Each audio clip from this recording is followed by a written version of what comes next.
What's going on, everybody? Welcome to another episode of For the Love of the Game on the Muscle Media Network. Please like, share, comment, subscribe, ring the bell to be notified of all new podcasts that we're dropping every week. I'm Tommy Stiles coming at you today. We got Turner Riddle and our guest, IFBB Pro, IFBB NPC coach, and aspiring MMA fighter, Dom Cardone. Dom, welcome to the show. Yo, what's up, guys? Happy to be. I appreciate having me on. Yeah, glad we could finally get you. We all were just out in Vegas for USA, so pretty cool that we're able to get this going now. So we're gonna pick right off where we were just having a conversation off air and we decided to hit record. So Turner, you want to pick that one back up? Yeah. So Dom, are you an aspiring MMA fighter? I am, so I won't put in my Instagram bio, but yes, I am. I don't post about it much on social media. I keep my Instagram for coaching and bodybuilding for the most part, but you know, it's the same mentality with bodybuilding. Behind the scenes, that's all I've been doing for the last year, especially the last 8 months since I moved here to Florida. I'm definitely an aspiring MMA fighter. Hopefully by the end of the year, I get my first fight in. Whenever my coaches say that's when I'm gonna fight. But yeah, once I decided to shift from my own competitive goals of bodybuilding, which had to go on the back burner, and I'm officially retired from bodybuilding, I was like, my athletes that I coach need all my attention. That's where my intention goes. But I still need something for myself. And being in Vegas and being surrounded by a lot of the UFC guys, Flex introducing me to a lot of them and actually introducing me to that sport. It was actually, I found it last night, October 9th, 2021. He brought me to go watch the fights at the Apex. And that day, I said, one day I'm going to do this after bodybuilding. But little did I realize it was only going to be last June, 2022. I was like, all right, bodybuilding is done. It's time to, jump into this new world. And it was brand new for me. Is it cool to have something new to transition? You're transitioning out of something into something new that you're like hot and fiery about? That's the thing. It's like, it's brand new to me. And when I remember the first day I walked into Extreme Couture in Vegas for jiu-jitsu, mind you, I didn't have any aspirations to fight or anything like that. I just said, let me see what this jiu-jitsu stuff's about. I remember walking out of the gym and I texted Flex, and I had that same feeling I had when I was 15 years old when I discovered bodybuilding, that same butterflies in the stomach, excitement, wanting to learn. And I was like, okay.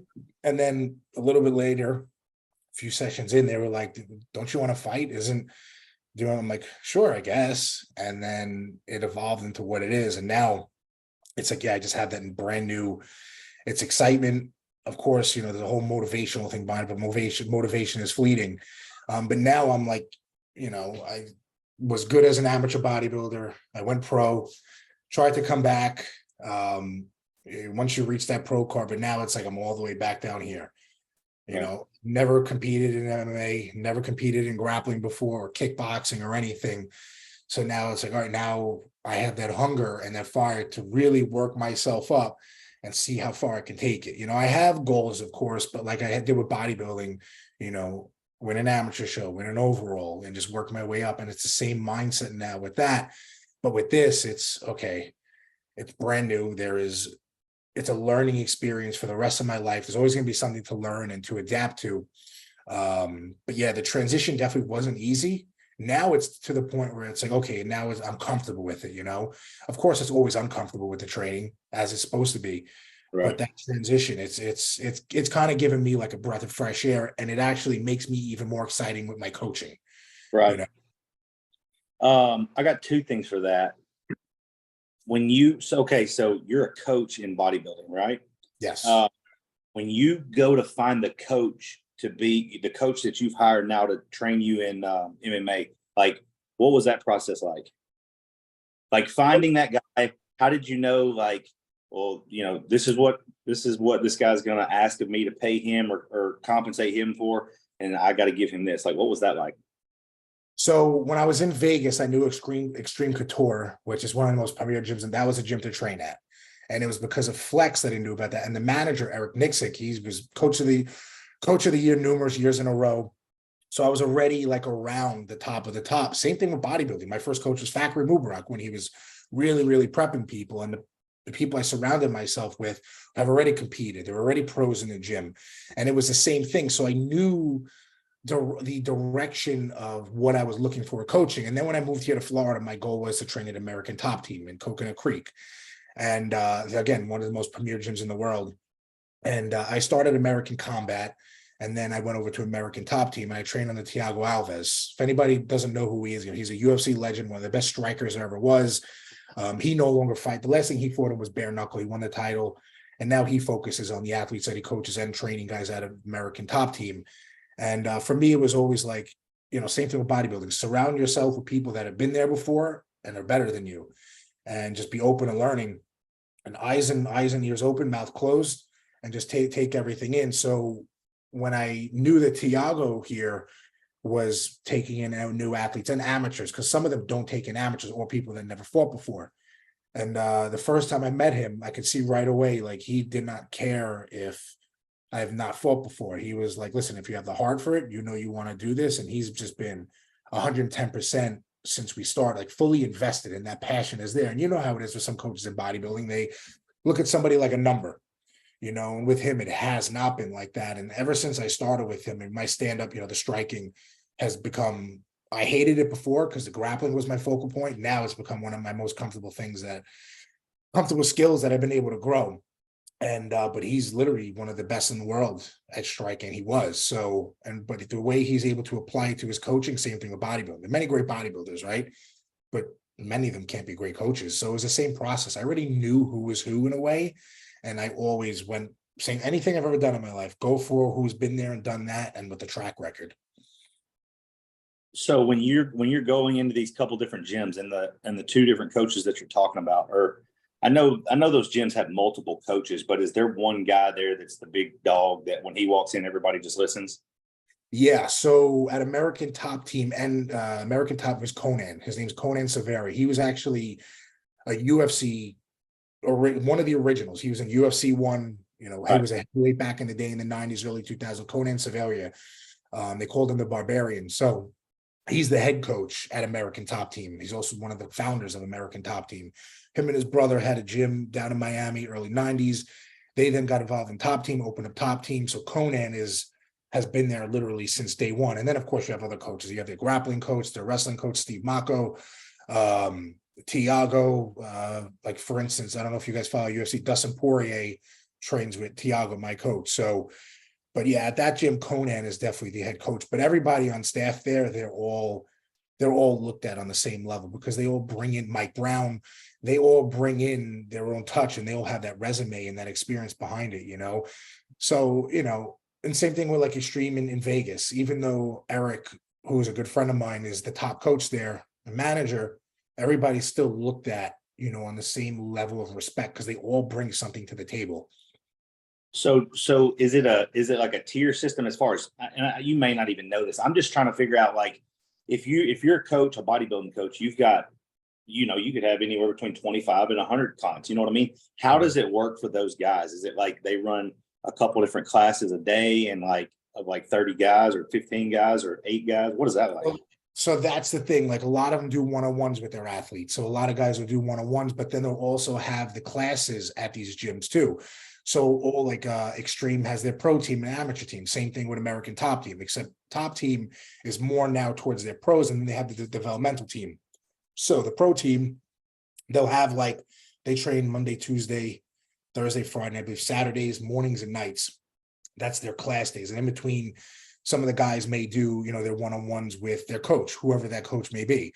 So in a way, there is a system behind it, and there are teams, but they still do the one-on-ones, which is important with whoever their coaches are. And sometimes it's one coach, sometimes it's a team effort of all the coaches. It just really depends on the dynamic they're looking for. And then in some instances, some guys train numerous gyms, but ideally it's good to train under one gym, under one flag. But, you'll hear some guys, they'll jump back and forth between Vegas and Florida, or Vegas and New York, because there's another big gym in New York. So it really depends, Is there like an underlying level of respect that when you walk in, everyone has for each other, and the fact that you're there, so the guys that you're sparring with or whatever, your partner or whatever you want to call that opponent, like when you're wrestling those guys, do you see like the same level of fire in their eyes that you have in yours? So that's the thing too, is most of these gyms, that the level of respect is usually always on the same level, no matter what experience level you are. Because Right. and that's the one thing I loved about this too. I mean, every gym once in a while will have that one person, but if the gym's smart, they don't want that cancer in there. Everybody in the martial arts world is looked at with the same level of respect, no matter what level you are. If you're in jujitsu, say you're a white belt, and you have the black belts were once white belts. They look at those guys with respect. They're going to try to help them. They're not just going to try to beat the fuck out of them and pummel them. And that's one thing I really love about that community for the most part, is just there's no looking down on one another. Everybody's there for this. Everybody's there for the same purpose. Not everybody has the same fire. And a lot of those coaches will tell you that too, which is crazy, because you hear about, when you get to see a lot of these guys behind the scenes, you hear things, your UFC top guys, this and that, and some of them just don't have the same fire as other guys. Same thing with bodybuilding. Right. Some of these guys are just fucking killers, and the others, they're okay just, given the bare minimum, but the bare minimum only goes for so long. But the one thing that stood out to me the most is the level of respect. As long as you don't have an ego, then they're like, the most welcoming group there is, no matter how dangerous they are. Right. As long as you have no ego, you're there to learn. You're not there to intentionally hurt people that you're training with, because you got to respect your training partners. Then Right. the level of respect and that's the one thing that we see in the bodybuilding industry, is a lot of guys that were people, the ego is just so big, and there's always constantly looking down. And, of course you always want to earn your respect, but, I was always one to respect everybody until they give you a reason not to. Right. You never know who is in that gym. That may be some kid who wants to be a pro, and he may be a pro one day, and the guys that have been there before, like all of us, who we've been around for a very long time, we have to set the precedent for them to follow. Right. We see that a lot today in the bodybuilding world, in these gyms, is just the ego and the mean faces guys are giving around, and the energy, it's like, there's no reason for that, so that's why I love that community, because the level of respect is, you could just feel it, and it makes you want to do more, Right. Yeah. I guess one other question about that before we go into bodybuilding. So now when you're sparring or rolling or whatever you like to refer to that as, like, are you doing that with a shirt on, or and like tight trunks type thing, like briefs? Yeah, so I like to wear a shirt. I'm not going to be the shirtless guy in there. I can't do it. I'm already bigger than most people. I like to wear a shirt. I don't want to come off as like that jack guy who, Right. it's just, listen, some people do it. You do sweat a lot, and it's disgusting. I got my shirt on. Usually I'll wear my tights with some shorts over it. And that's how, and plus too, like, you're rolling around people, you are susceptible to ringworm and I've caught staph infection twice. And that wasn't fun. I actually fucking had one I had to get drained once. So I like to wear clothing for the safety of my skin too. Well, my question leading into bodybuilding with that is like, is there been a point where you've had your shirt off and people look at you and they're like, yo, dude, like, and what I'm saying is, like, you're this professional bodybuilder, turned pro bodybuilding, younger than most people turn pro in anything. And like, now you're covered up and you don't, show that off. And so now you're in this new world where you're trying to earn your stripes. And then do people ever like make mention of the fact that, you were once a pro bodybuilder? Like, I'm sure, I don't know what you look like. I hadn't seen you in years, but I'm sure it still looks like you could probably do a bodybuilding show whenever you wanted to. Well, I mean, yeah, if I started taking stuff and eating like a bodybuilder, absolutely. But that's the thing in a lot of these gyms, those guys love bodybuilding. Like, Right. They fucking love, they look at bodybuilders like how, like, they look at bodybuilders how, like, I look at a lot of those top guys, it's Right. that respect from them. So they're always asking questions about diet and training and stuff like that. And, they're always making comment of the bigger, because you got to realize in those gyms, there's nobody really, they're in great shape. There's some bigger guys, Right. But it's funny because so many of the people I met were because of the size I still am.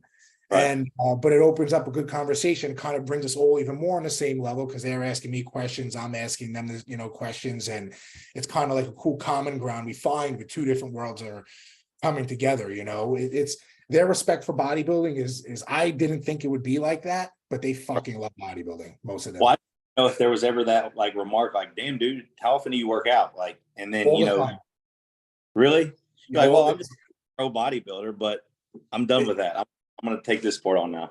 And that's exactly what I say every time. I was like, no, I used to be a professional bodybuilder. I'm not. I never say I'm a professional bodybuilder now. I used to say I used to be. I'm retired because I'm not. I'm not Right. competing anymore. I'm not training for it. I'm happy to say I'm a retired IFBB Pro. But that's how every time I started. No, I used to be a professional bodybuilder. I coach bodybuilders now, and that's how that whole can of worm. It's literally every time. Yeah, but I'm sure that when you explain that to them, that's what I was going to say. Has being a pro bodybuilder, maybe flex, has that gotten you any more respect in that? I know those guys respect each other because it's like you said, you got to respect the training, you got to respect the coaches, you got to respect everything that goes a part of that. But do those people then look at you a certain way and be like, oh man, this dude, you know, like, I mean, you're a wealth of knowledge too when it comes to nutrition. I'm sure y'all have a nutritionist there, but you know, that sports nutrition versus what you're trying to do is a little different. Oh yeah, but that's the thing is a lot of them have no idea about nutrition.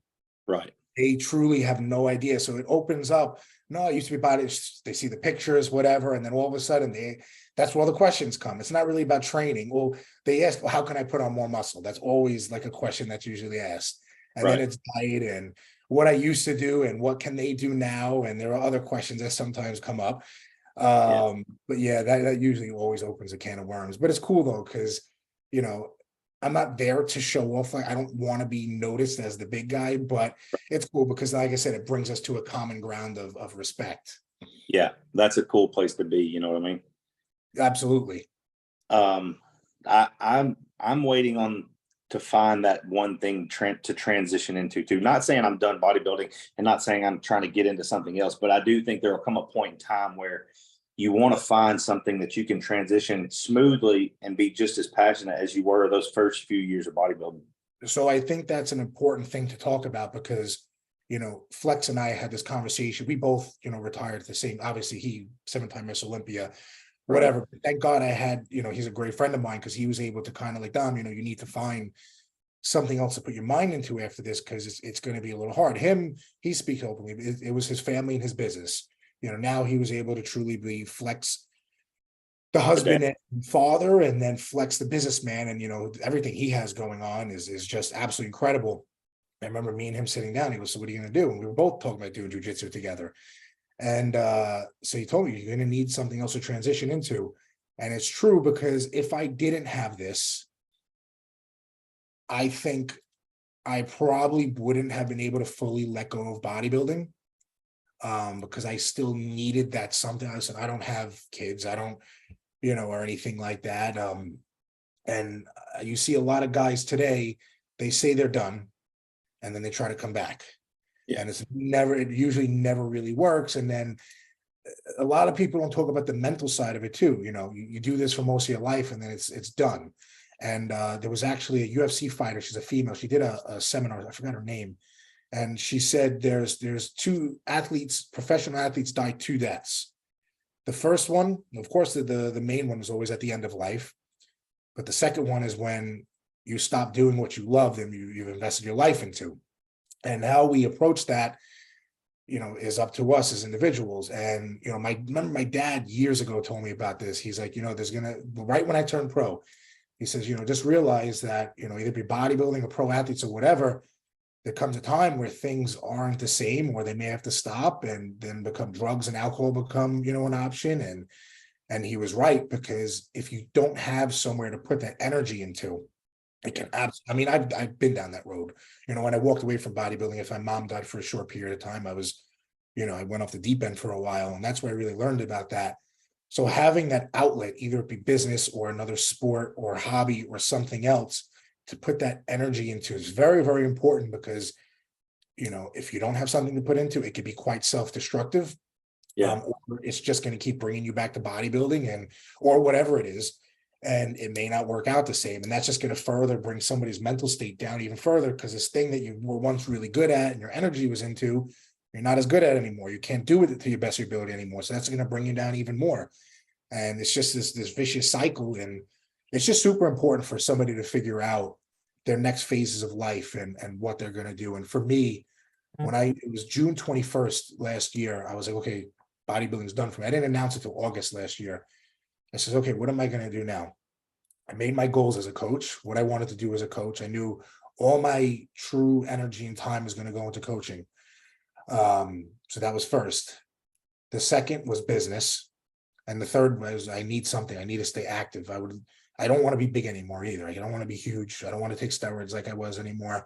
So I was like, okay, I'll do jujitsu and, see where that goes. And here we are, August and next year, and everything's just been, my life has just been on a constant incline. And I made those commitments to myself and I stuck to them. And that I can't say enough how important it is for somebody to make goals when they're nearing the end of their bodybuilding career or whatever it is, and having something to transition into, because you could just, you'll fall apart.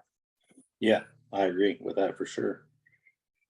You see a lot of guys who you can just tell as an outsider looking in that they don't, I mean, a lot of the comebacks, they're almost like they just get bored. So they decide they're going to make a comeback, but you can tell when it's a 1 foot in, 1 foot out comeback, because it just doesn't have this, like if you followed that guy's career, the whole career, and then he announces a comeback, it's like, he's probably just doing this to get some, more views on his page, or maybe he's got a new supplement line he's promoting, or there's an ulterior motive to it.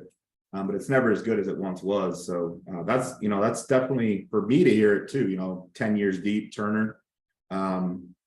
It's definitely something you think about, but you don't want to, at least for me, I don't want to spend too much time thinking about what's next and take away from the present.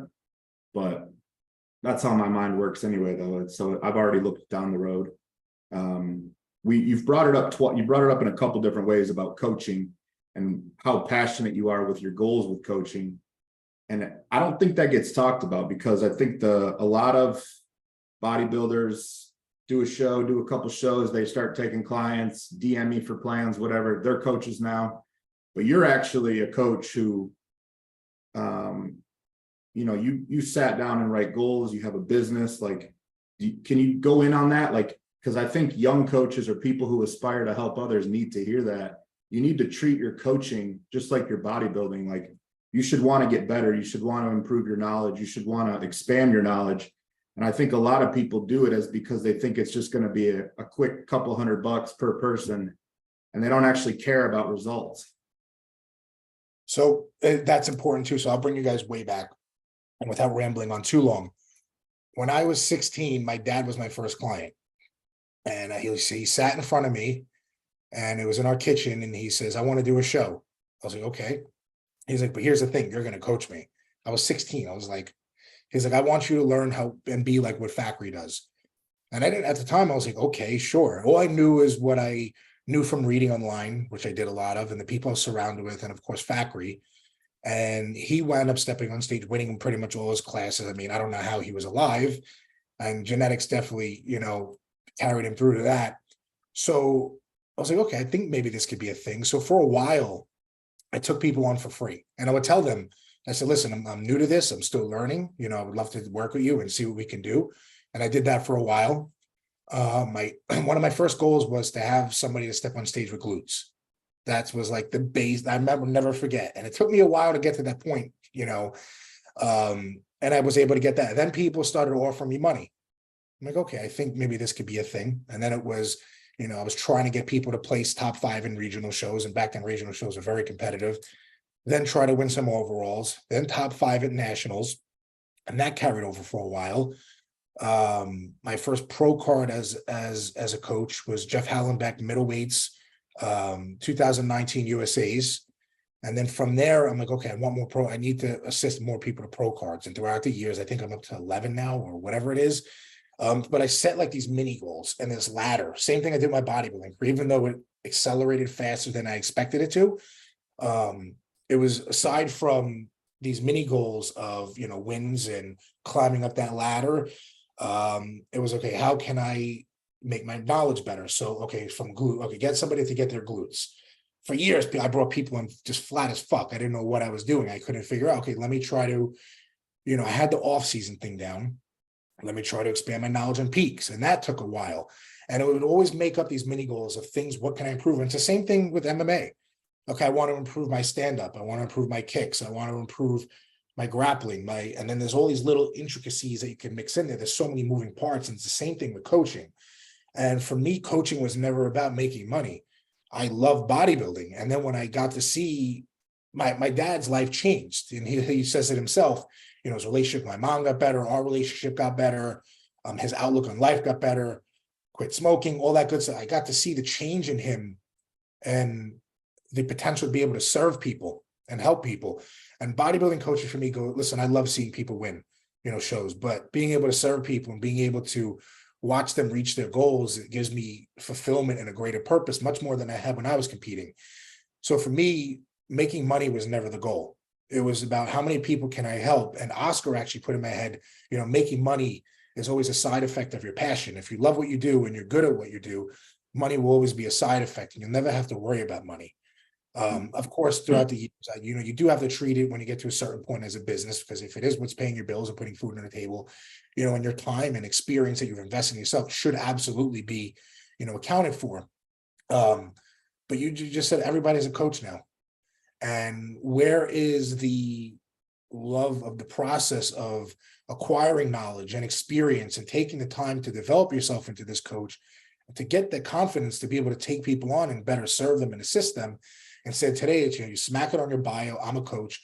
For me, it's always been about honesty.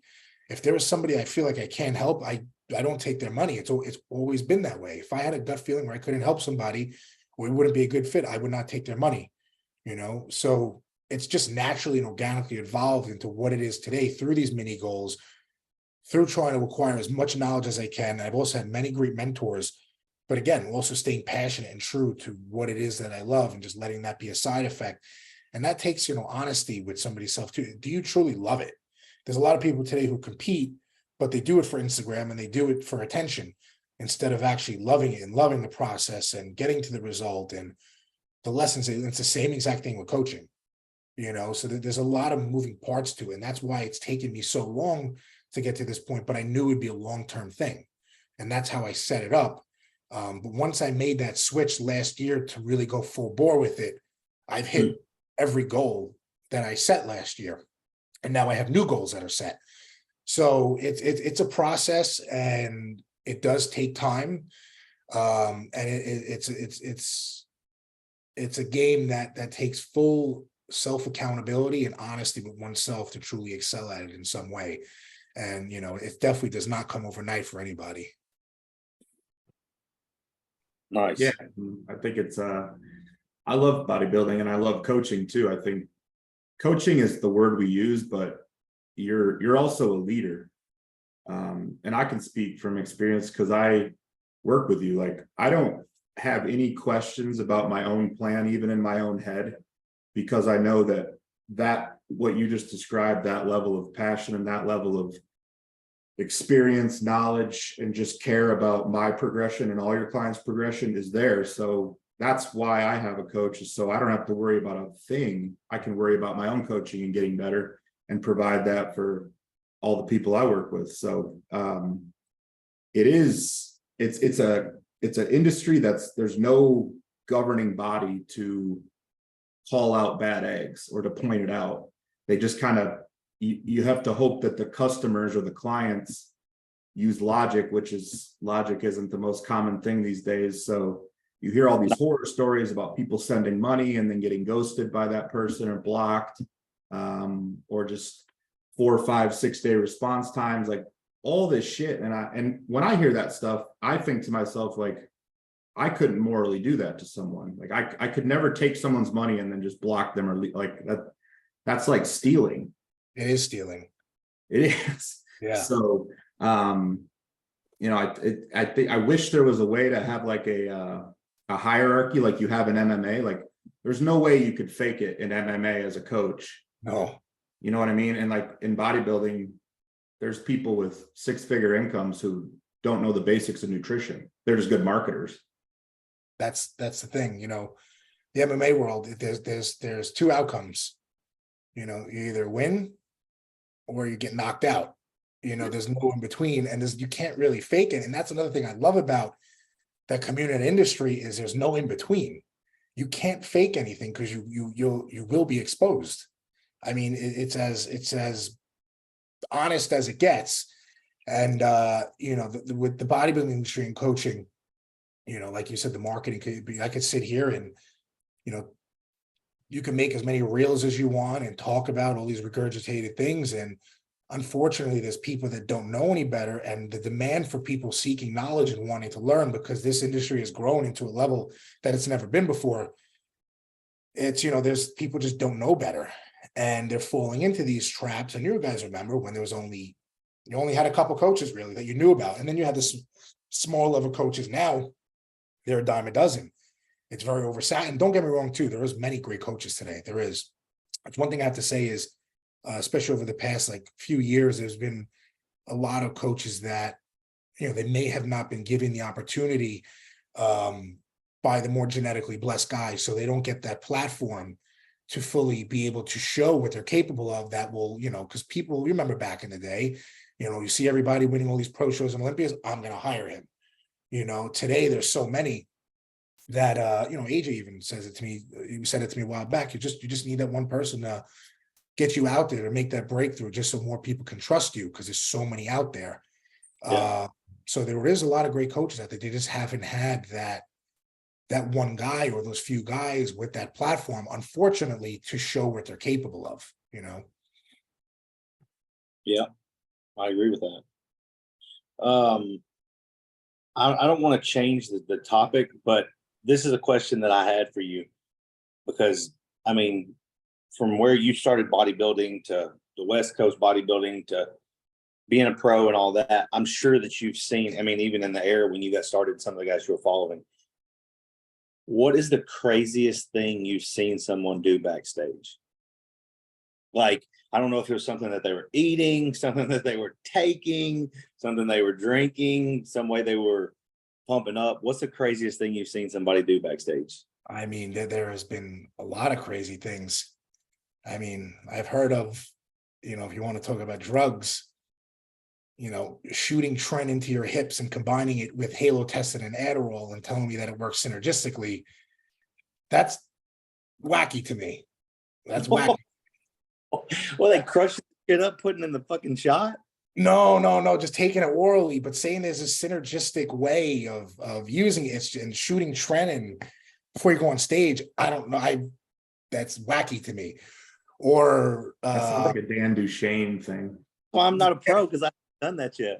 Well, I don't know any pros who have done that. It's definitely not a pro thing, but it's one of the wackiest things I've heard of. What's the wackiest? Let me think. What else? I mean, there's so much crazy shit. I mean, there's people, you know, who have eaten pizzas backstage, which absolutely blew my mind. I seen actually North Americans a few weeks ago. Somebody had a box of pizza right before he stepped in. He minded he wasn't in shape. He was flat. You're just flat. That's it. The pizza, though, has this scientific, you know, formula to it that'll fill you out and dry you out. I mean, there's just been so many, like even at the Cali Pro this year, you know, it's not anything like outlandish, but, you know, some of these guys were pumping up for like an hour and a half. Yeah. And I was there with Ross, and I remember seeing Sergio just chilling out, and Tonio and Ross, and there was a few guys just chilling out. And these guys are just fucking just going at it like for an hour, and I remember sitting around thinking, are they going up yet? But no, like even there's some crazy stuff that goes on in the pros now. But yeah, between like weird things with drugs and pump ups, and I mean, we've seen just people eating just weird stuff. You know, it's just there's so many things that come to mind. But yeah, that Tren and Tren into the hips with the Adderall and halotestin right before you go on stage is probably one of the wackiest ones I've heard.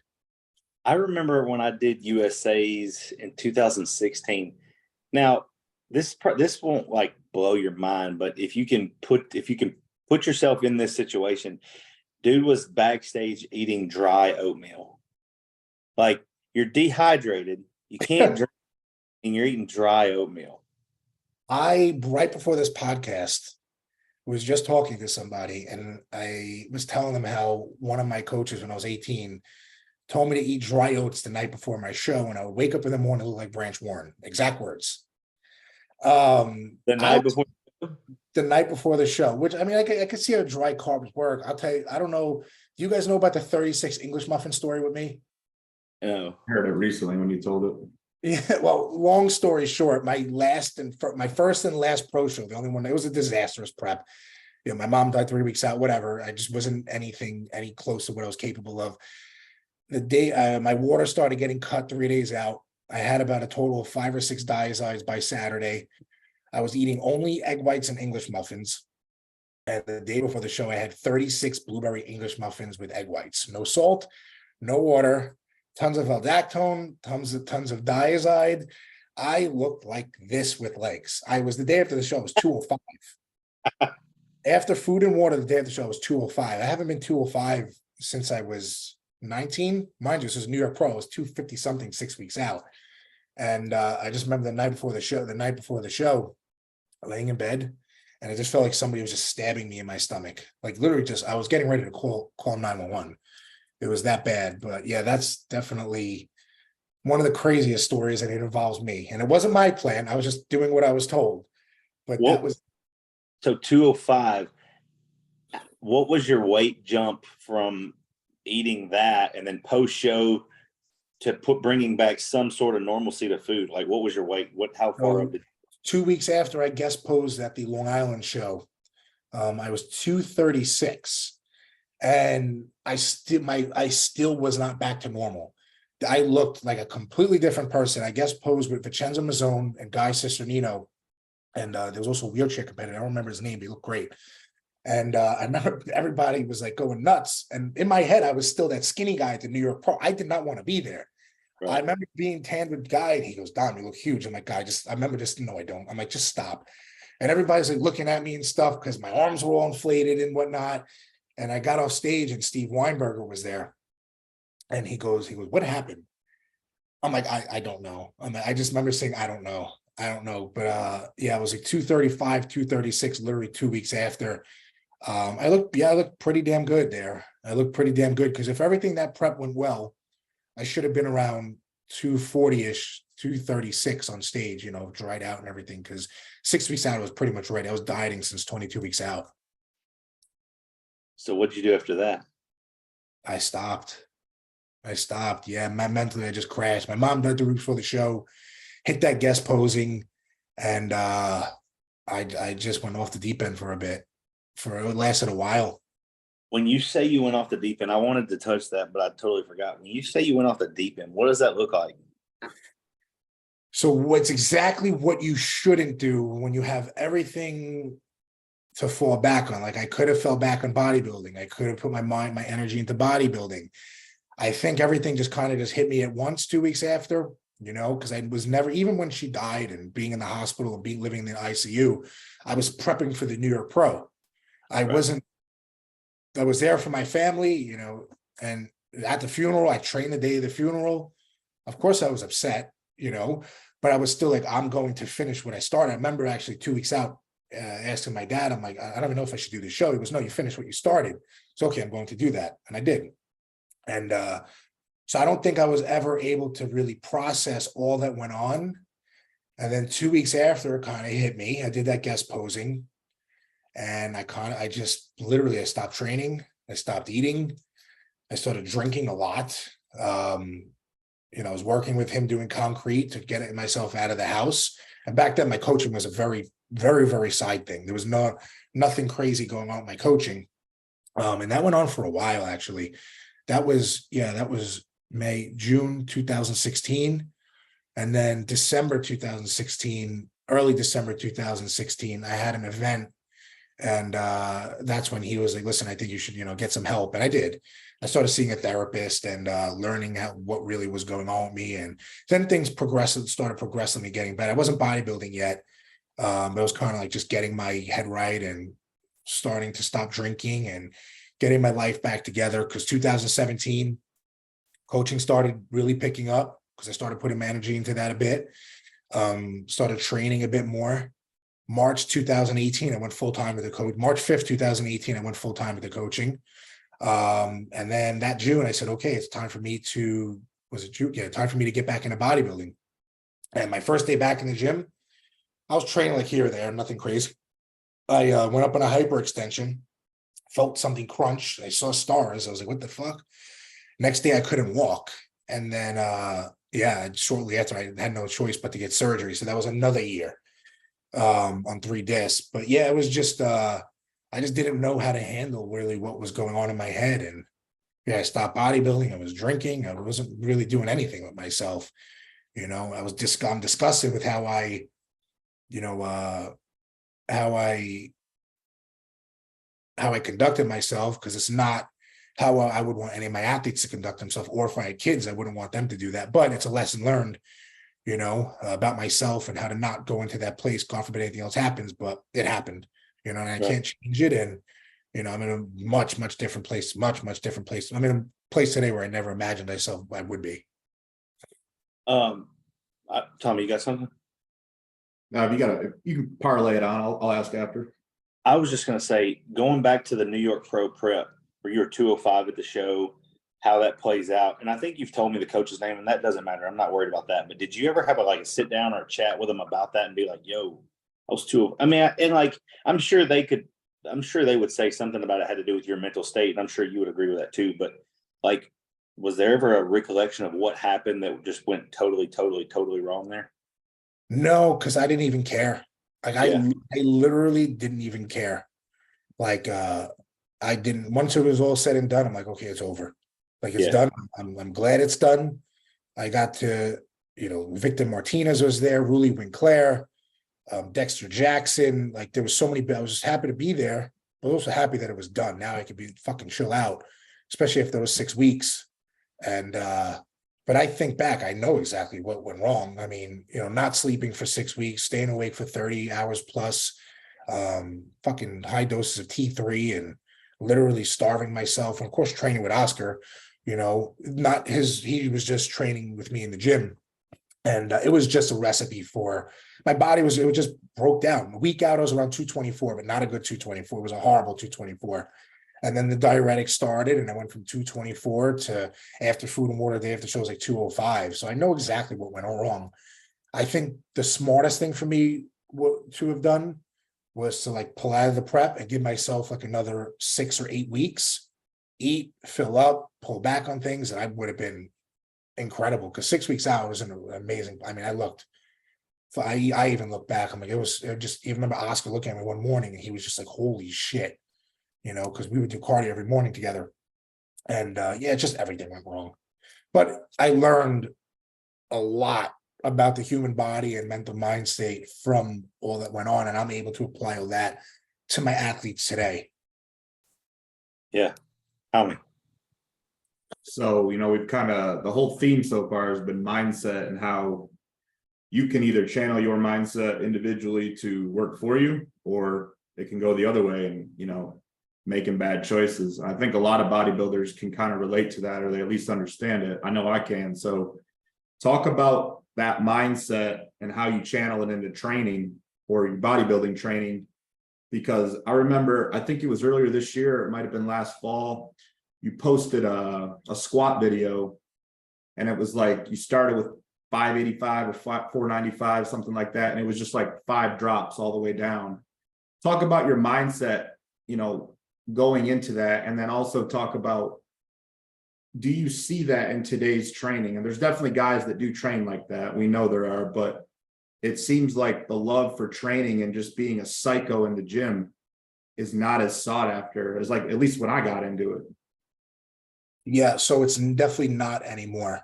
I mean, my whole bodybuilding career, my mind state going into training was always the same. Even with me and my dad were just talking about this the other day, is, when we trained, it was just nothing else mattered. And we fucking pushed each other literally till we couldn't push each other. It was just we were fighting, but, pushing each other in the gym. And then same thing with Oscar. And actually those squats, I would look forward to doing those squat sessions, because I would go into that place and I would look forward to going into that place. And it was a challenger, and I would hit it. I'm like, okay, I can't wait for next week. And it was always, we're either going to go up in weight or we're going to go up in reps. And I think the most I ever did was 7 plates each side for 10. And then going into, I never caught it on video. I hated videoing, which I regret now. But those videos that you saw was off season and prep going into the New York Pro. And that's when my mom was going through her cancer. She got diagnosed 2014 before nationals, and it went on till 2016. And it was during that prep. So when I would go into those sessions, already even if you don't have anything going in life, the training sessions with Oscar were very You have to be there. If you're not there, he's not going to work with you. You have to be very present in that place. And to train with him, you can't, there is no room for fucking around or having your mind elsewhere, because it was, I don't see anybody training like that ever anymore. Like that was, and some people will say it was overkill, this and that, but a lot of people don't realize the long list of resume of clientele that he has built up. I mean, and fucking freaks. He unfortunately never got the credit he was able to get other than Kai, and he kind of fell off the face of the earth. But that training is what helped me excel at a young age. And that mind state going into the gym, especially the squats, he would either tell me a certain thing or I'll put something very, very dark in my head. Because that's how I trained it. I trained it was very controlled aggression. In between sets, I chill out. I have my music on. I didn't really talk unless him and I were communicating on how I felt. But when came time to do that set, it was literally, I'm going to do this set or I'm going to die doing it. Or I would think something very, very, very dark in my head. Like I was giving a choice, but I don't want to get too deep into that. But I was giving choices between things. And if I didn't perform this set to my best ability, something would happen. And every time it worked. And I would make sure every time I left that squat rack that there was nothing left. And although there was nothing left, we would still move on through the rest of the workout. And same thing when we did deadlifts. Because his thing was, there is no room to leave. You can't leave anything in the gym. You can't, if you're eating enough and you're taking enough steroids and you're sleeping, you can recover. You can. I don't care what anybody says. We've seen it throughout history. People today, they overcomplicate things. And then this overcomplication of these factors that people come up with, they're also taking away the intensity from the workout. And intensity is what fucking breeds monsters. You can't, I'm just gonna fucking lazy around and no, you need to look inhuman, which it's not natural to look what we try to look like. It has to be things that aren't natural when it comes to mindset and the way you're training. And of course, everything else fuels it, but no, it's sad for me to say, because, that is long gone as a whole. Branch Warren posted a video yesterday, and it was one of his old motivational videos. And I fucking got those little butterflies I would get when I was younger, watching him it was the same song. He's just fucking ripping it. And I was like, damn, I would remember I would watch this stuff in between my training and get pumped to go training. And where do you see that stuff anymore? No, you don't. The fucking training videos now is the lighting hits him just right. He's got the fucking cool sunglasses on, and he's fucking got a dangly fucking earring, and it's like, oh man, that makes me feel good. But nobody's in there like, God damn it, I'm gonna fucking pick up 600 pounds off the ground until the shit doesn't come up anymore. You know what I mean? Scream, yell, snot, whatever the fuck you got to do. Stomp your foot. But these guys now are like, hey, bro, we're cool in the gym and shit. That shit makes me so fucking mad, dude. And all the things that you're talking about, I go into the gym now, and my training is a lot different than, say, Branch Warren at one time, because that's kind of who I would try to model myself after for a long time. But I walk in there some days and I'm gonna have a good workout regardless. But there's a point in time where you're deciding, am I going up a 25 or am I going up a 45? And whenever this might be, and then I'll just kind of catch myself, and I do it all the time. But there's some days where I'll just let something that I see some faggot in the gym doing, not faggot, but that's what at the time, you know what I mean? But it's all right, dude. Yeah. You're kind of leaned up, you're texting, it's it's gonna be a 45. All right, the decision's made because of that dude right there. I'm going fucking heavier. And I don't know, I just let that shit get to me, which is a good thing, because I positively incorporated into my training. But it's God damn, some of the shit you see people do in the gym today, I'm just this is why we're fucking soft. That's it. And it's 1,000% true. And he goes and tells his bros, he's like, man, I fucking killed that workout today. No, dude, you did fucking 15 sets of texting between going to the workout, going to the bathroom and peeing and getting a selfie and taking your pre-workout. It's no. And when I train with weights, I don't train hard anymore, because I know if I go into that mind state where I let this stuff get to me, it's gonna fucking fester. Like, I met me. I texted my dad. I'm like, Dad, remember when we used to fucking train? He goes, yeah. And he said what he said. I'm like, yeah, people take train like such, and I started getting to me. I'm like, no, I can't do that stuff anymore. I can if I wanted to, but let me not tap into that because it's gonna turn into me wanting to fucking bodybuild or something. And I can't do it anymore. Time out. So say it festers, say it got to you. What would be the cycle that you would go load up on fucking Monday? What would it be? The cycle? Oh, Yeah, we're like- in it now. Oh, listen. All right. So I'm gonna be as honest. Well, listen, if I had no health issues, the mercury thing, if I had no health issues and I knew I could, take this far and I can really do this. I'm putting a disclaimer on this. Don't go ahead and do this. I have a lot of experience behind me. Of course, I would start lower because I don't really use anything anymore. But, I would start low, but I would work it up to about like 1,500 mgs a test, maybe a little more. I'm going to throw about 800 EQ in there, or I'll go 800 DECA. I'm throwing 100 mgs of Anadrol in there. I'm going like 6 to 9 IUs of GH, throwing some Humalog, and I'm good with that. I may even build up the test even higher because, that testosterone, that's king right there. But if I was able to do it, I'm going to fucking do it. I love that you're saying this with a smile on your face, like you've thought it out at some point. You know what I mean? He's got chills right now. I can tell. Dude, I think, I think about it all the time. And it's not, it's not because I miss it, because I love what I do now. I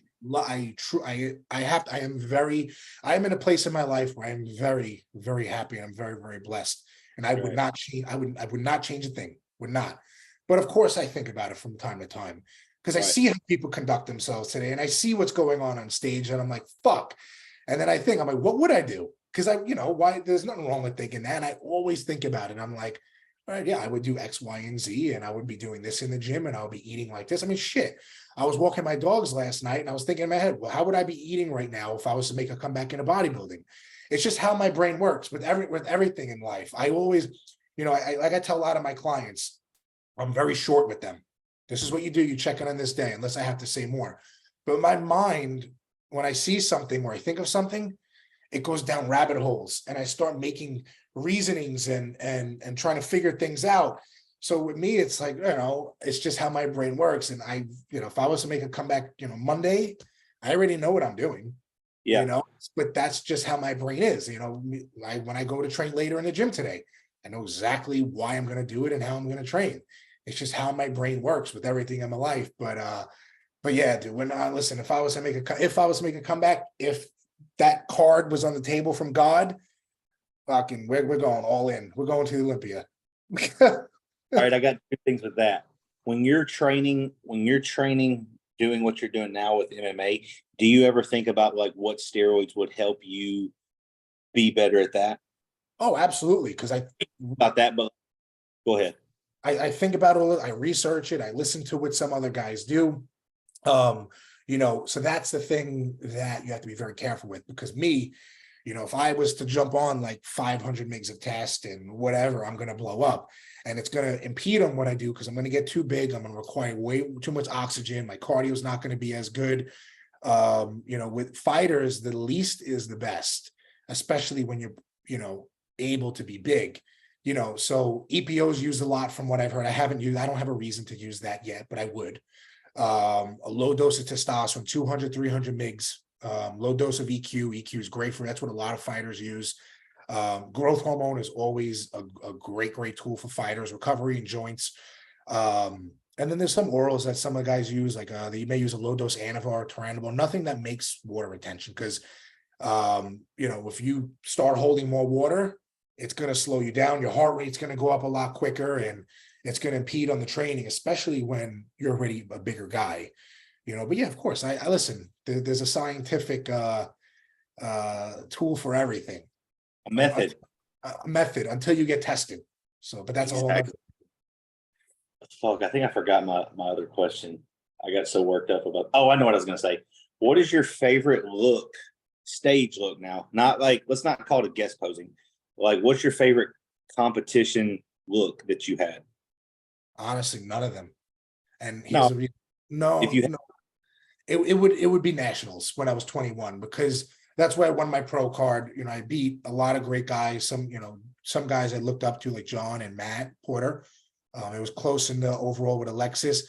Of course, that was my best one, but this is how my mind works, is because I know with everything we did during that peak, at any of the shows I've done, I've never been 100%, not even close.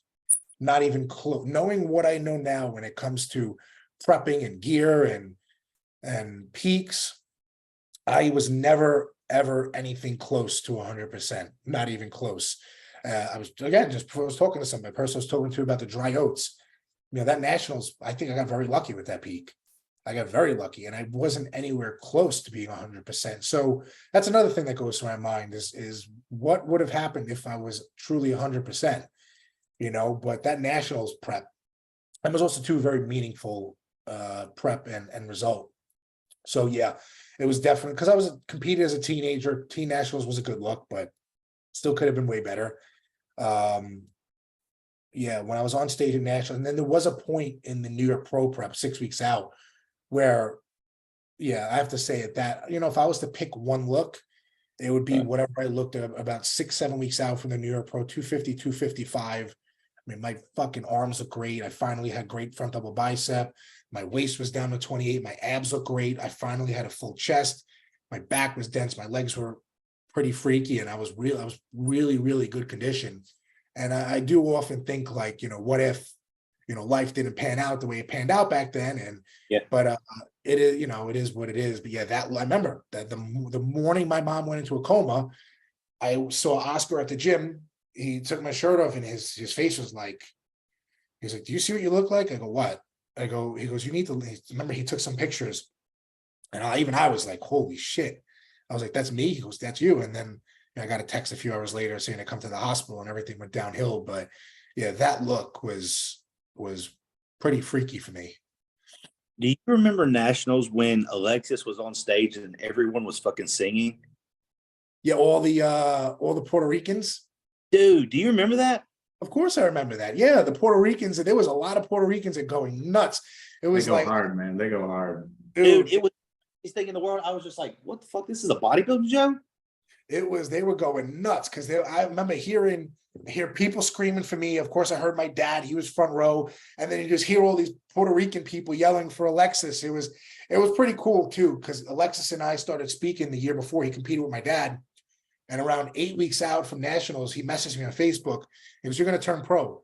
I says, "No, we'll see what happens. I don't even know if I'm doing nationals." And we kept in touch. And yeah, it was funny. We got to be in the overall together, because, you know, we started really speaking. And then when I won Easterns, he said, "I'll see you in the overall." And it happened. But yeah, it was cool to share that moment with him too.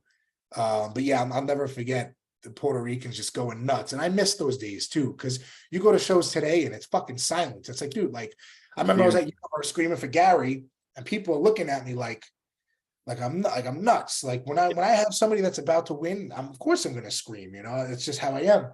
People turn around like looking at me, like some are laughing, some are looking nuts. But today it's like, you know, it's another thing I don't like is, you know, I used to go to the BMCC theater in Manhattan at all the Steve shows. You would think it's a fucking MMA fight. Right. It was that energy, and especially the New York pros. I'll never forget when Big Ramy came out, his first New York pro. You had all the Egyptians and the Muslims in the, and that place, it was fucking, that energy in that place was something that nothing like you've ever felt those days, you know, and I missed that part of it. What year was that? I believe that was 2013. 13.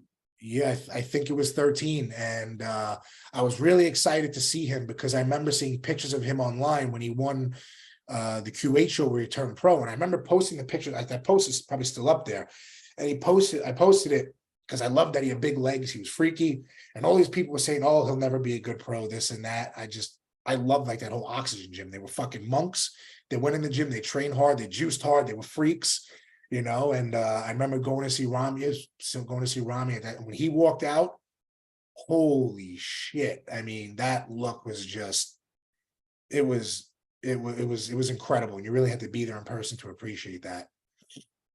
Yeah. The era, like, so if I give you 3 10-year blocks, 93 to 03, 03 to 2013, and then 2013 to present day, what's your favorite blend of conditioning and fullness and muscularity out of those three? What was the first block you gave me? 93 to 03. So Dorian, when he became Dorian from 92 to 93 onward, and you get Ronnie taking over.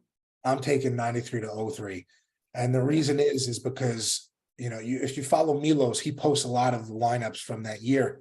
You know, as the years progressed throughout the 90s, guys just got better and better and better. And that's when we truly got to see, you know, the bigger physique starting to come in, the levels of conditioning started, and it all just kind of just morphed together. I mean, we've seen Levroni, we've seen Flex Wheeler, we've seen Nasser, who I loved. I wish I got to meet him. I mean, all these, Mike Francois, I mean, like, all the list goes on, Matt Matarazzo, all these guys in the 90s. Like, if I was to pick an era to bodybuild, it would have been then. I would have loved to have seen that then. And another reason why I appreciate that era so much too is because Oscar, he would have all these developed pictures from back then. There was stuff that nobody has ever seen online. I have some of it in my phone. And it's just some of the wildest fucking shit.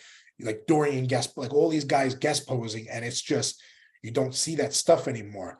And, you know, today guys are big, but that was a different big. I mean, and then the second era you mentioned, that was a great era too.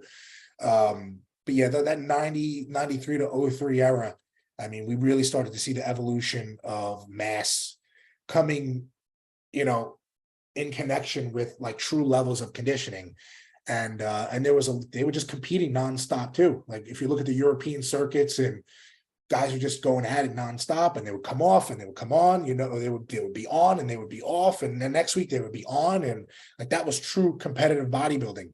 And then today you see a guy maybe once a year or twice a year, and that's it, you know. But that era, that if I was to pick one era to bodybuilding, it would have been that one. I mean, yeah, that was a stacked 10 years, 93 to 03, to go from Dorian to then Ronnie, to see what Ronnie turned into by 03. Nuts. And then, you know, when you have Jay really starting to pick up steam in 01, you know, I mean, there was so many guys. Like if you look at me, like I said, Kevin, Flex, I mean, just all these guys. And if you go back in some of Milos's posts from the last week, you know, he posts the lineup from the Olympia, whatever shows, and the entire lineup from first to like 20th is just all these crazy names that we look at like legends, you know, and everybody looked fucking amazing, you know, everybody. And it was just a whole different breed. And obviously, you know, the drug quality back then was completely different, and the way guys trained, and it was just a completely different time. Where do you think today's bodybuilding scene is? Like, what do you like about it, and what are some things you want to see improve as a coach? As a coach, I mean, And a fan. I would like to see everything improve. I mean, you know, number one is the physiques. You just don't see a consistent, you know, evolution of the physiques. I mean, I have to see Derek Lunsford. I love his physique. Let me take that back. I like the way it's going right now. It's because you have Derek. He's so well put together. He came and peeled. You have what's his name? He works with Milos, Samson. You have Samson, you have Hoffa Brandau coming up. You got all these guys who, what's the other guy? He's with Chris and Psycho Fitness. My brain is fried. He's competing, I think, at Texas this week. Andrew Jack. He's going to be another great one. Like a lot of these guys, they just have pretty looking physiques. They don't look like they're so blown out with bad quality drugs. They're getting that level of mass somewhat. So I do like the way it's going in terms of shape with conditioning. And I like to see that, because last year's Olympia, we saw it, you know, Hadi in first, I would have preferred Derek, but we saw conditioning and we saw shape. And now we're starting to see all these guys starting to really get rewarded based on that. So listen, if we can have mass monsters, which I love, then I at least want to see good shape with peel conditioning. You know, so I would like to see the consistency across the board in terms of that. But the thing is that at a grand scale, there isn't anything really great happen. Like I said, you go back years, even to like 2012, 2011, 2013, almost the entire Olympia lineup was great. It was exciting. There was even the guys out of the top 10 were pretty exciting to look at. And then the top five was, you had Kai, Phil, Jay, like all these Dennis, like all these guys just coming in and out. There was always something to look for. So the consistency across the board of progression, I would like to see better. I honestly wish we could see more as a whole conditioning. I mean, I love conditioning. It's a back in the day thing. Some of these guys, they kind of nail it, and then most of them are off. Where do we see that dense, round, thick muscle with the deep? Listen, some guys are coming in hard, but where's the deep separation? Where's that super dry, gnarly look? So I said, if we can't have the mass that we used to have, I at least want to see that consistent across the board.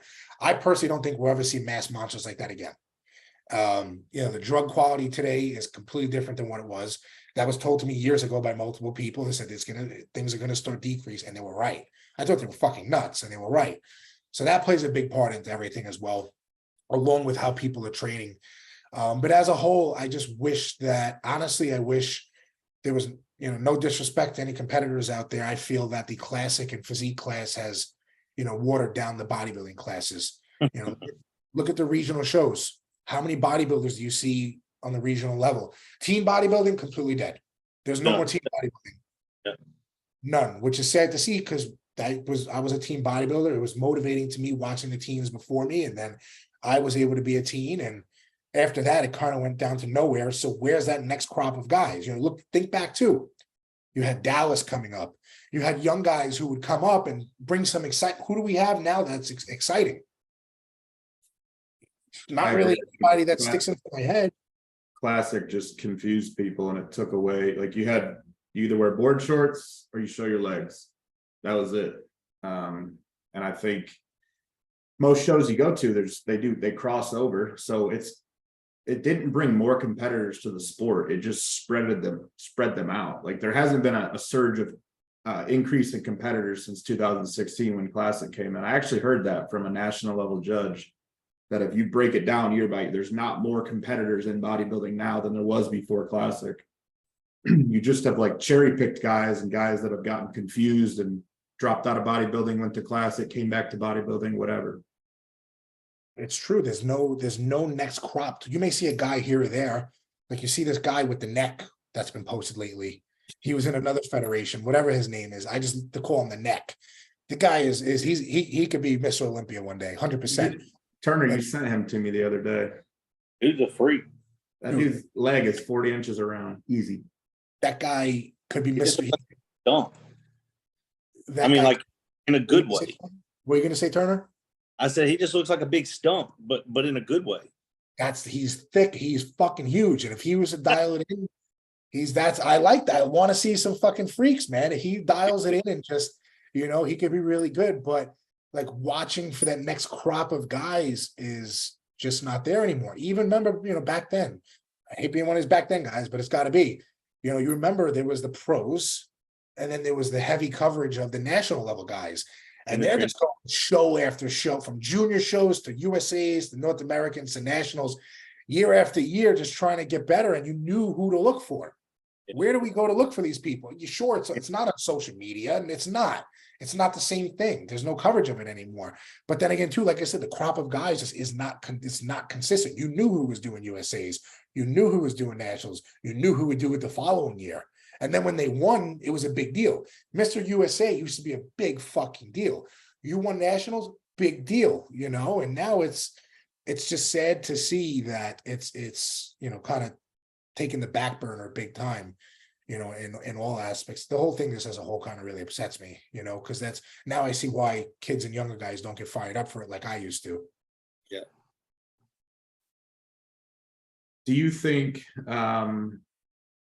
what do you think of the national level as a whole? Are you impressed last year to this year?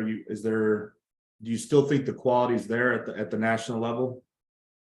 Honestly, no. I think it's very inconsistent. We may see a show here or there where it's like, wow, there's pretty damn good show. Middleweight's good, light heavy's good, but it's so all over the place that, there's, people, every time a national show happens, people post bodybuilding is not dead. Let's go back and look up to maybe 2018 or 2019 at the national level shows. Fucking those first call outs first top 10 guys were insane. 2020 was pretty good too. And now it's just so all over the place. I mean, to have guys in top 5 with soggy glutes or no legs is like, what? I remember back in the day, Steve Weinberger would tell me, legs and back are going to win shows. Conditioning is going to win shows. You're lucky if one guy has even one of them, you know? And again, it just goes back to what we were all saying with training intensity and how people, their outlook of it. And again, the chemical side of it's another big thing too.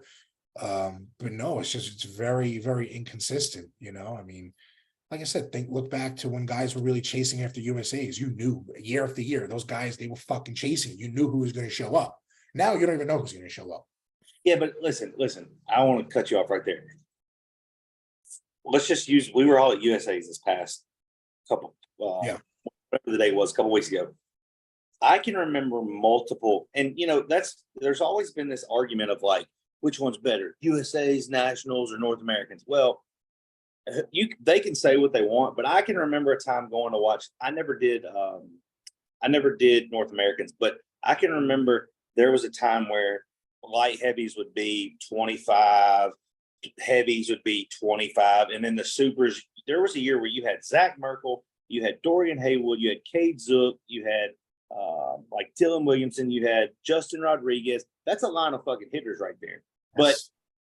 But now, and I mean, that was probably 2016 or 17, something like that. But like now you go into an overall and you're just like, I don't know, man. I don't know if the super's going to, like the light heavy, he was okay. There was never a show across any of those shows where the light heavy wasn't fucking phenomenal. Right. Heavy was pretty damn good. And then there was going to be either a badass super or a badass heavy. And then neither one of them were ever like not good. But now it's just like, I don't know, man. I guess we're just going to have to give it to somebody. It was like these dudes were going to have an actual pose down. Now I feel like these pose downs are like, let's make these guys feel good because they're in the overall. Like it used to have to be a fucking pose down. You know what I'm saying? Oh no, that's what I'm talking about with the inconsistency. I mean, inconsistent anyway, but that's it right there. I mean, damn, you remember the middleweights at national level shows? All of them fucking peeled. Like just insane. And they were big too. Now middleweights aren't nearly as big, but they were light heavies. Always was a very exciting class. Easily one of the most competitive. Heavies were usually very good. You would have a super heavy class here that maybe not. It was still great, but it wasn't. Oh, it's very like whoa, like you just said. I mean, it's those overalls. It was either heavy or super heavy, and then very rarely was a light heavy able to win. But it's just. That, like I said, the level of consistency of the conditioning from class to class, it's just gone. And back then, like I said, how exciting was it to look forward to USA's, North Americans, and I remember watching all the play-by-plays on the forums because you wanted to see who you knew who was in the running to turn pro and who could turn pro. And the crazy thing is, some of these guys didn't turn pro for years. For years, it was so good. For years it would take them for years. I mean, shit. But yeah, it's I know some people maybe listen. I may sound bitter or whatever, but this is my opinion, and it's a lot of other people's opinions as well. And I've been around in this half my life now, literally the last 15 years, half my life, and it absolutely has changed. Yeah, I mean, like you go back to like when Dusty was trying to turn pro, there would be 8 super heavy bodybuilders that were like, these are all grown fucking men. Like you weren't turning pro at 225. You know what I'm saying? Like heavies. I'm talking about like nowadays you have these supers come in that are like, oh, he's 234 and winning a fucking pro card. I'm not saying super heavies haven't turned pro at a lightweight before and looked really good. I'm just saying like the super heavy class, those guys were all averaging in high end 250s, low 260s, peeled and big as fuck backs, big legs, glutes. The thing is, they looked it. They looked every bit of it. And me and my friend Andy had this conversation not too long ago. We call it the true super heavy look, where those fucking guys, their arms are long, they're fucking thick. They just got the big wide shoulders, and they just take up a lot of. They were fucking mass monsters. You knew somebody in their clothing was a super heavy, like you just knew. And nevertheless, when they took it off, those guys were just big fucking freaks. And I remember being at the BMCC theater, Atlantic States and Eastern USA's especially. And there's always one or two super heavies that shows, amateur show, Steve show. And there would always be one or two or three. People would stay till the end. The fucking crowd packed out, completely packed out, which you don't see anymore, to wait to see those fucking freaks. Because those freaks were going to go to USA's or North Americans or that. They were there to punch their ticket. And you don't really see the true mass like that really attracted us to bodybuilding. Well, and that's why, and honest to God, like I watched so many of those in the trenches. I can't remember what all those were called on, like was that muscular development? That was muscular development back then, where they would have videos, and the thing is, like, it'd be like, oh, a day in the life, or this is what I'm eating. Like I've seen, that's why, like I talk to Tommy about this shit all the time. Like when someone today in 2023 is doing a series of a day in the life of this is what I'm eating, and this was I used to watch Jay Cutler go to the grocery store and buy groceries and then eat. So these guys in the modern day bodybuilding, like that is depressing. I don't want to watch your YouTube series of you like day in the life and like you eat, you're eating 5,500 calories. I watch Jay Cutler eat 12,000 calories every day, days a week. So y'all shit, like you ain't getting my views, you ain't getting my subscribes, and I'm damn sure not commenting on that shit. And you don't want me to comment on it because I'm gonna tell you what I think. I used to love those. In the trenches of muscular development. Was it in the trenches in the Iron Asylum and Orange Muscle? Iron Asylum, yeah. Yeah, I used to love those videos, and I would watch every single one of them. And times have definitely changed. You remember the Muscle Time Titans? The video, those you can YouTube them still. They're just 2 hours long of just straight training sessions, no cuts, no edits, no special effects. I watched all those consecutively one day. It was like 10 hours of just watching guys train. Nobody today could pull those videos off now. No, you're lucky if you make a 10-minute video, people are out of there by minute 2. Dude, go ahead. Sorry. No, what were you going to say, Turner? I was just going to say, like, I make diets for guys now. They come out and they're like, dude, I'm ready to get fucking huge.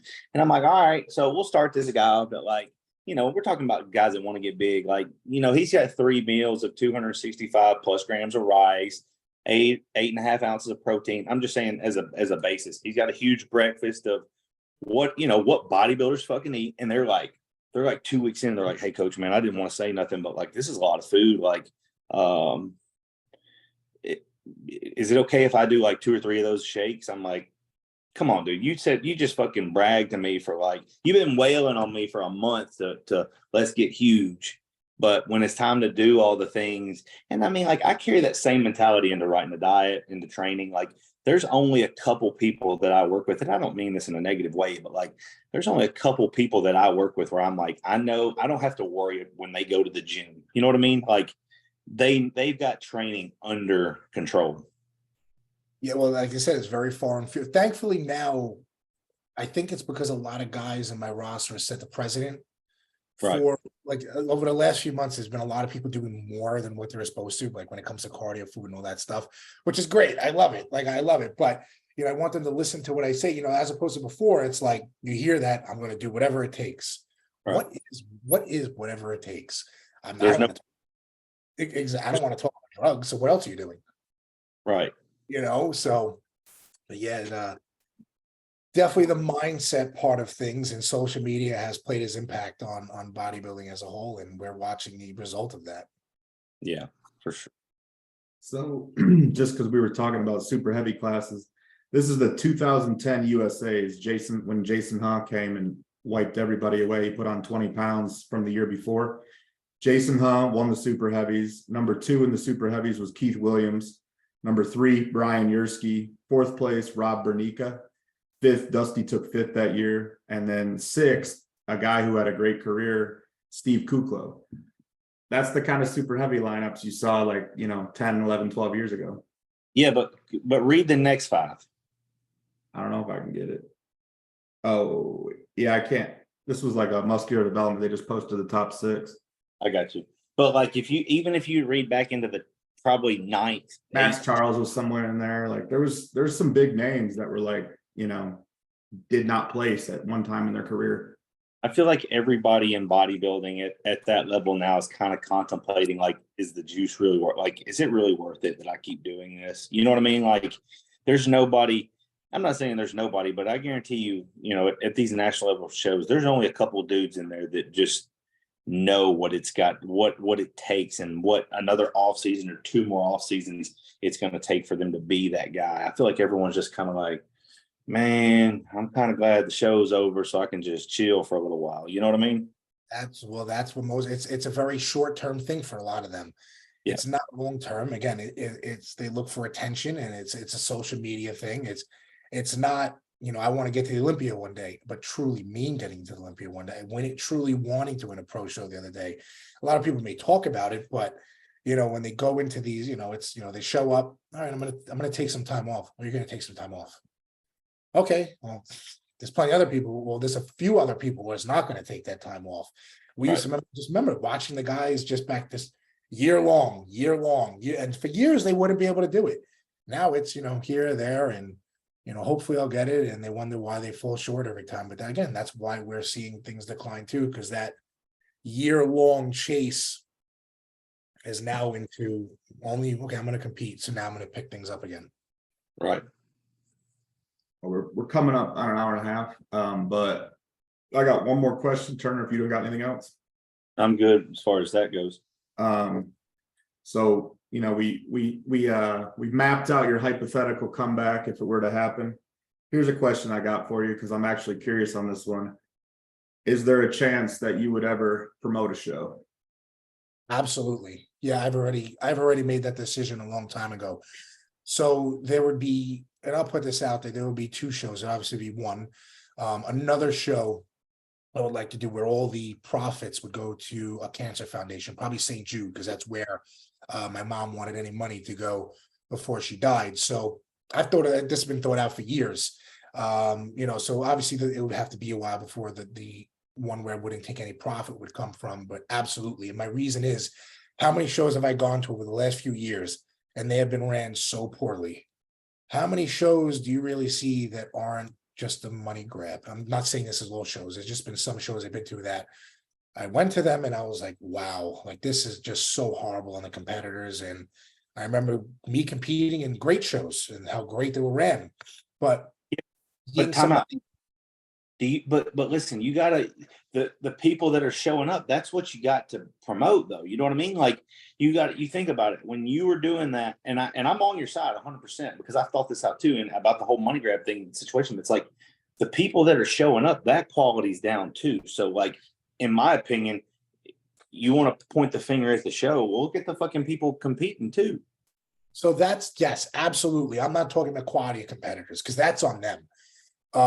But in my head, if somebody was to promote a show and do it the right, I mean, truly go above and beyond for the competitors, make sure it's ran right, make sure, you know, it's a great venue, then you're going to possibly attract some great competitors. And that's the thing too, is, you know, where's the draw? There has to be some sort of draw. And of course, it's never guaranteed. So my thing was, you know, is it going to happen one day? Absolutely. Maybe, you know, a bit sooner than later. But yeah, that, Tommy, that has been something that's been in my mind for the last 2 years, especially because I attended a show and I walked out, I'm gonna say, this is disgusting how this show was ran.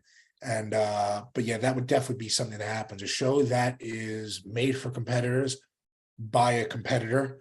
And what would I want to see in a show if I was competing in it? And then even add on top of that, of course, there's money to be made and money has to be made. And there's a way to figure out all the logistics of it.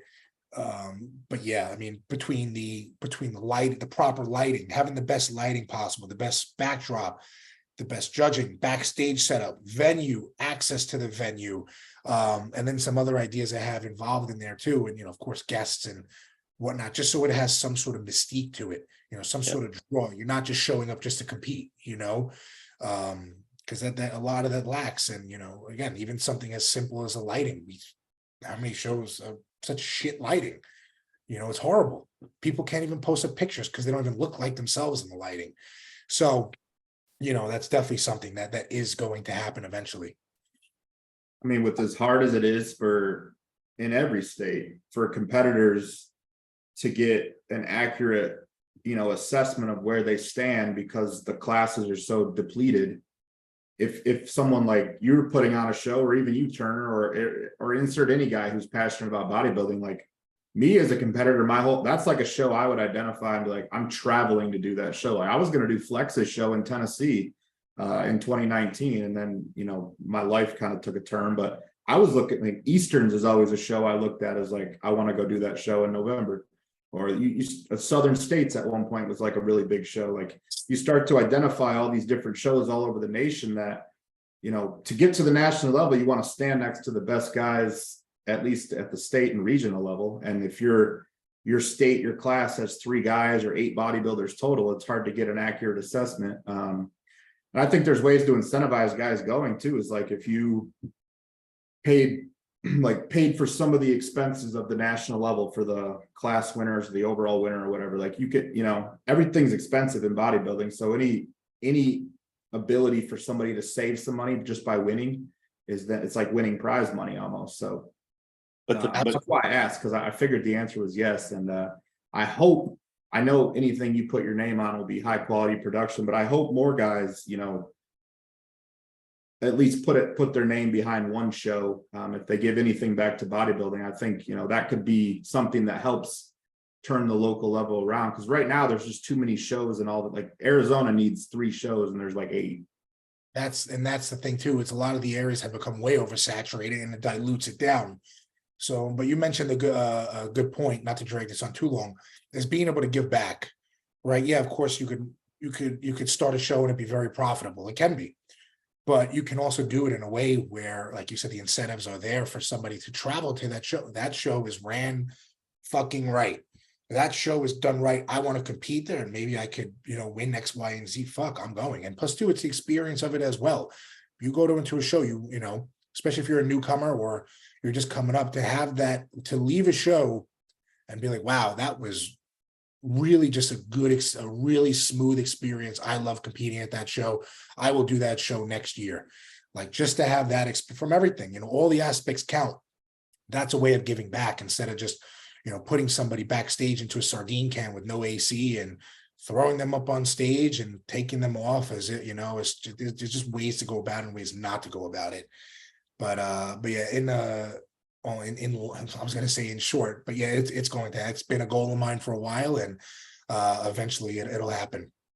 Well, it's been a goal of mine too, and I wanted to just add this to it because I've been thinking about this for many years and why I wouldn't do that. Not saying I won't or wouldn't, but like the reasons why I wouldn't, or until something changes. And I've talked to this with the Tennessee chairman multiple times. Like Flex there used to be a tier system to where like you have local level shows and they weren't qualifiers, but now every NPC show, I don't know where you guys are, but I'm sure it's close to the same where mine is. Every Tennessee show is a national qualifier. So like, number one, you're not, if I live in Nashville and there's 3 shows within, 2-3 hours worth of driving that are national qualifiers, there's no mystique to that. Right. So until that changes, and that's not what's going to change, because there's so much money NPCs grabbing from that. So it's a money game, and the money always fucking flows. So like, I'm not saying NPC isn't doing right, because they're making that fucking money. Like it's always been said that like the NPC is kind of like a what's the word? Mafia. But like that's what the mafia. But I'm not mad at them for that. I'm just saying, like, if every show is going to be a national qualifier, you're not incentivizing anyone to drive anywhere to like get, like you said, the mystique to it. So, and then another thing, until I could, there could be low level shows that people just go do to try to figure this out before they go do a national qualifier. I wouldn't do it. But another thing, I think at the national level, like the USA's, the nationals, and things like that, and that you take it one further to the qualifying level of a show, which is basically all shows. I think that the head judge could make the call. Like, for instance, everyone knows you go to nationals, the top 2 get pro cards. Okay. Right. Well, what happens when first was the only one that was decent, second then gets a pro card too? I think that those are all IFBB, the top, 3 or 4 of those guys are all IFBB judges. Steve sits there, Tyler sits there. I feel like there should be some level of, this is, you know, I'm promoting the next crew in. I don't think second place deserves a pro card. So we're just going to pass that on. We're at nationals this year. All weight classes, the top two got their pro cards like we said we would, but the light heavyweight second place and on, they really weren't that quality. So we're only going to give one pro card this year. And then people's jaws would drop and they'd be like, holy fuck, I got to bring it because, you know, so-and-so that I follow, he just didn't get the second place pro card that he was supposed to get. And then you take it down to a national level or a qualifying.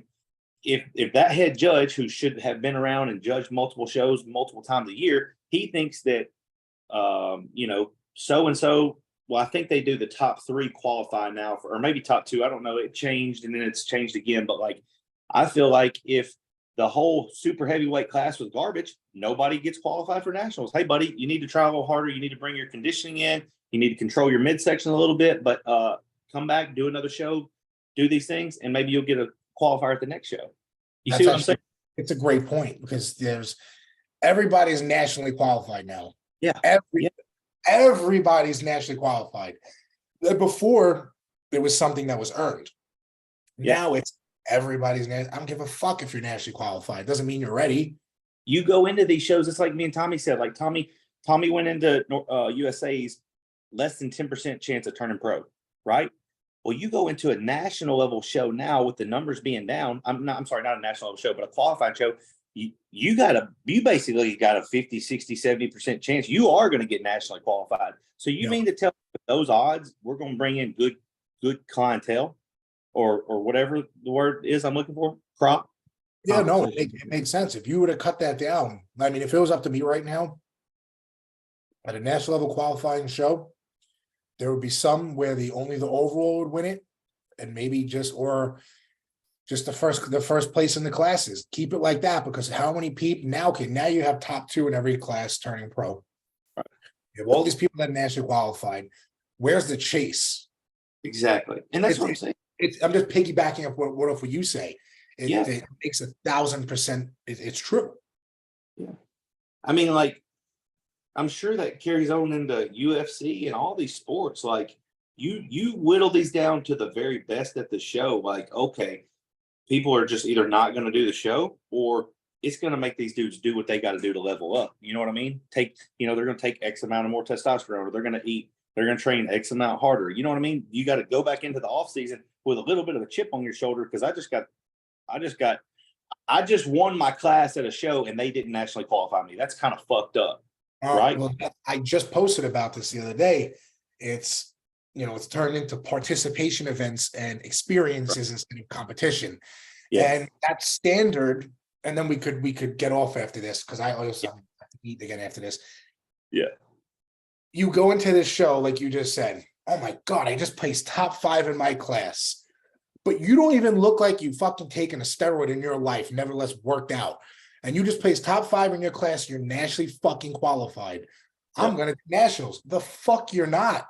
Like, so now, but the thing is too, we can't even blame those people 100% because the standard for them, there is no standard. Right. How with me, when before, I didn't want to do nationals until I was 26, 27.